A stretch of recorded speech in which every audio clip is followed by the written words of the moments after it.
नमस्कार, मैं शालिनी और आप देख रहे हैं नेक्स्ट 9 न्यूज। 2020 के बिहार विधानसभा चुनाव में दमखम से मुख्यमंत्री पद के लिए मैदान में उतरने वाली पुष्पम प्रिया चौधरी फिर एक्टिव हो गई हैं। 2025 के चुनाव में थोड़ा समय जरूर है, लेकिन उन्होंने एक चिट्ठी बिहार के नाम लिखी है और प्रदेश की सियासत पर जमकर हमला किया है। ये चिट्ठी 1000 शब्दों से ऊपर की है, जिसे पुष्पम प्रिया चौधरी ने बीते सोमवार यानी कि 26 अगस्त को अपने एक्स हैंडल से पोस्ट किया है।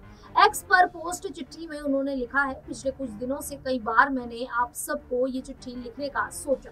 8 मार्च 2020 को जब आपने मेरा नाम पहली बार सुना था, तब भी विरोधियों के शब्दों में उस करोड़ों के विज्ञापन का ध्येय मात्र एक ही था। शहरों एवं दूर गांव में बैठे आप तक, देश विदेश में काम कर रहे अपने बिहारी भाई बहनों तक अपने हाथ से लिखी अपनी बात पहुंचाना।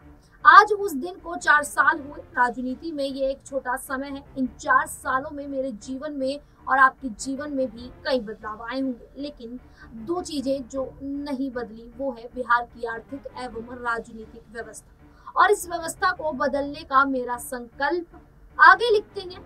साल 2019 में मैंने एक ऐसा निर्णय लिया था जिसने मेरा जीवन हमेशा के लिए बदल दिया।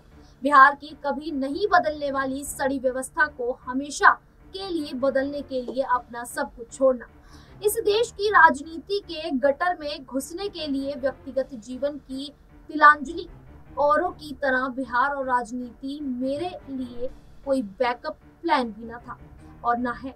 बनना कुछ और हो, नहीं बन पाए तो चलो बाप की राजनीति वाला धंधा कर लेते हैं, या कहीं से टिकट खरीद के फिट हो जाते हैं, या किसी पार्टी में पट नहीं रहा, गोटी सेट नहीं हो पा रहा तो चलो बिहार के लोगों को गांधी और अंबेडकर का पोस्टर लगाकर झांसा देते हैं। बिहार के लोग तो झांसे में आते ही हैं। मेरे लिए राजनीति झांसा देने वाला जाल नहीं, आदर्शों के लिए है।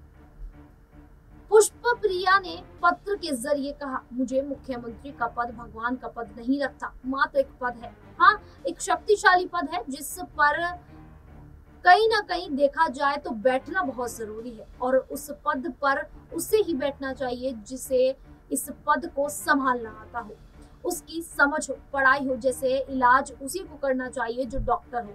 एक्टर एक्टिंग कर सकता है, क्रिकेटर क्रिकेट खेल सकता है और फ्रॉड ड्रामा कर सकता है, पर व्यवस्था वही बदल सकता है जिसके पास व्यवस्था बनाने का स्किल सेट हो। संविधान वही बना सकता है जो संविधान बनाने की समझ रखता हो। सबसे बड़ी बात नीति और नियत हो।